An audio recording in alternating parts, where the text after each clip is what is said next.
Nautakan ni Tanggol ang lahat. Hindi rin pinalagpas ni Roberto ang ginawa umano ni Ramon sa kanila at ganun din itong si Ramon dahil nakatatak sa isip ni Ramon na si Roberto nga ang nanglalaglag sa kanila. Samantala, kanya-kanyang bantay ang mga tauhan ni Ramon at Mr. Won sa mga kargamento. Ngunit sila'y naharangan pa rin ng grupong wating at tangay ng mga ito ang lahat ng kargamento. Agad naman itong nakarating dito kay Mr. Won pero si Ramon ay gusto niyang balikan at tulungan ang kanyang mga tauhan pero hinarangan naman siya ni Tanggol at sinabi ni Tanggol na siya na umano ang bahala sa mga kargamento. At dahil nagtiwala itong si Ramon sa kanyang anak, pinaubaya niya kay Tanggol. Sa unang misyong binangga ng grupong wating sila Ramon, nagtagumpay sila.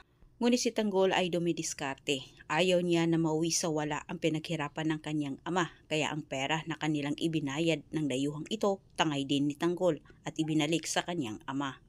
Samantala sa kabilang banda, nagngingit-ngit sa galit itong si Roberto at Miguelito. Sinabihan ni Roberto ang kanyang ama, bago pa umano lumala at tuluyan ng bumagsak ang nilang pangalan, kailangan na umano nilang tumiwalag sa pamilyang Montenegro.